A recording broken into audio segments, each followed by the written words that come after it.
What you're seeing when you see the slumping in front of gravestones is a mixture of like the soil settling down from being dug up and put back in again, and then also usually the coffin collapsing, and that pushes the soil down a bit. So when you see a grave slump, that's usually what's happening there. Yeah. So can you guesstimate how many headstones might be in the cemetery? Headstones? You can count them. Headstones, I mean, there's likely... There's like 3 or 4. There's likely a few that are sunken. There's at least an obelisk. I'll point it out when we're over there. You've got the concrete collar around a pretty degraded marble base. Should be an obelisk on top of it. Where'd it go? Yo no sé. So it's over there somewhere. It's likely sunken. So there's probably a few stones that are buried. However, this is about the extent. And so there's definitely... But how many people there are? I don't know.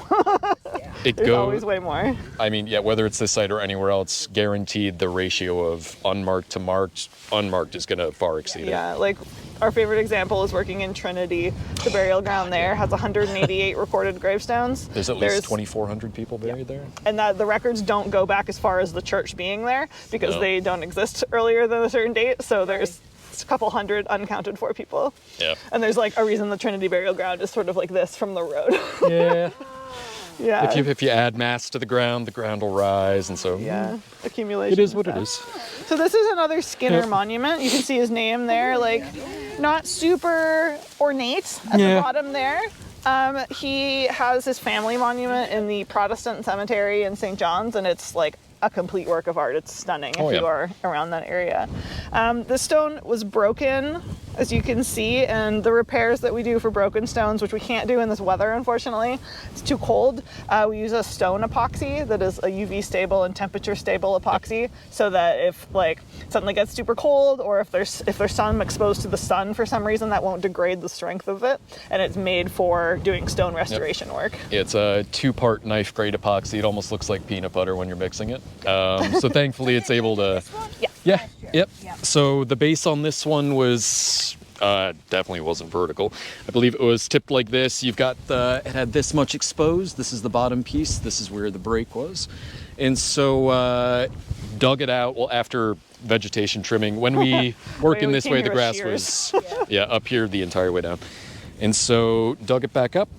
We had managed to completely lift this out of the hole. We were using our tripod at that point. Laid down a base of crusher dust, which is the same thing as pea gravel, limestone screening, A1, whatever you want to call it. It's all the same stuff. It's the stuff you level and pack underneath pavers for a deck. Anyway, it provides drainage and support, so that's why we use it. And so we level that off. We essentially just dig out a nice rectangle it'll fit the base, so it'll be maybe just a few centimeters out around it on all sides. Pack that down, we level it up, tamp it down, put the base back in. And then we use the 2-part epoxy like Robin was saying, and then we'll alternate that on the broken faces for any and all parts, but at least in this case. Like a zigzag.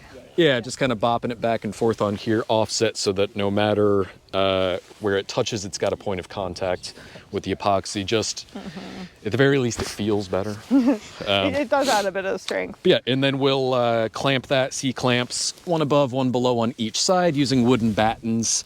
Just for strength and support. And then our epoxy, we can't do it right now because it needs at least It needs to be consistently above 10 degrees for it to set at all.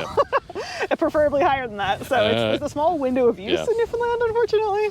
But that's how stone epoxy works. So. Yeah, it's a type of thing, unfortunately, where a partial set's not going to get you anywhere. It's just going to fail, unfortunately. So it's anyone's today that we'll point out there'll be epoxy backup next year, but unfortunately there's 2 over there that the base is too degraded, so we're going to be making a new base for them and set them into that, so it'll lose part of the inscription, but we'll be taking a record of that before they go in, so they can be standing again. And then there's some that are just like too degraded at this point. And then the I don't know if we mentioned it, but the every monument in here has been cleaned with what we use as D2. It's a biological cleaner, so it's non-acidic.